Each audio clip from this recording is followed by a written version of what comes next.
Kim Won-shik, kilig na kilig at todo na in love sa tambalang Kim Pao.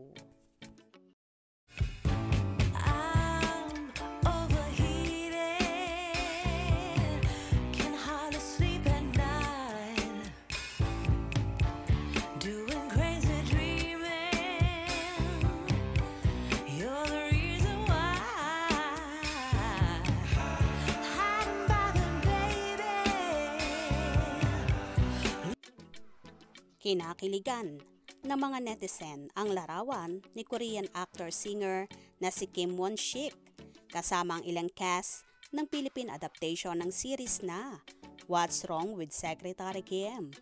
Kabilang sa larawan ang lead stars na sina Kim Chiu at Paolo Avellino. Sa kanyang Instagram account, ibinahagi ni Kim Won-shik ang mga larawan. I couldn't have done this if you guys weren't there for me. Maraming salamat po sa ad ni Won-shik sa kanyang caption sa post.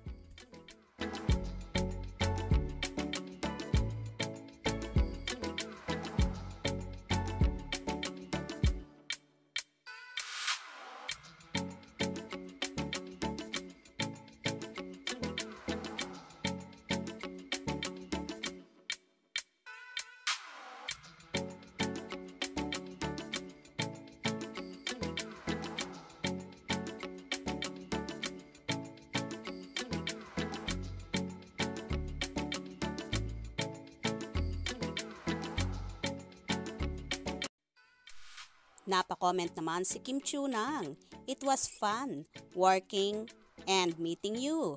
Shigi, Shigi, see you again soon." Si Won-shik ang kumanta ng official soundtrack ng naturang series. Mayroon din siyang special participation sa series.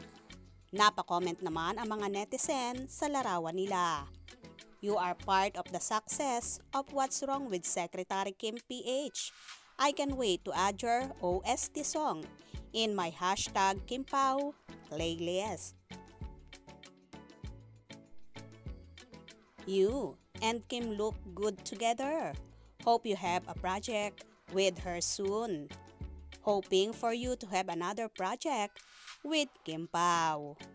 I watch you in Love Like a K-drama. Hope you and Kim will have a project together soon. Tila, nag-enjoy naman si Kim Won-shik sa mga kawork niya, lalong higit sa mga lead stars na sina Kim at Paolo, na ayon pa nga sa Korean actor ay kinilig siya ng todo sa Kim Pao tandem. So happy din ang actor na nakasama siya sa series na ito at laking pasasalamat niya sa lahat, lalong higit sa Dreamscape Entertainment at View Philippines. Ganon din kina Kim at Paolo na hindi niya na-feel ang awkwardness sa mga cast ng trending series na What's Wrong with Secretary Kim.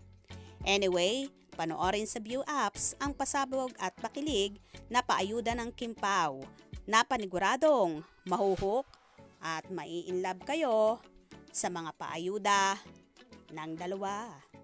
Kaya naman tumutok at wag na wag pahuhuli sa mga maiinit na kaganapan. Anong inyong magiging reaction sa bidyong ito? Comment below.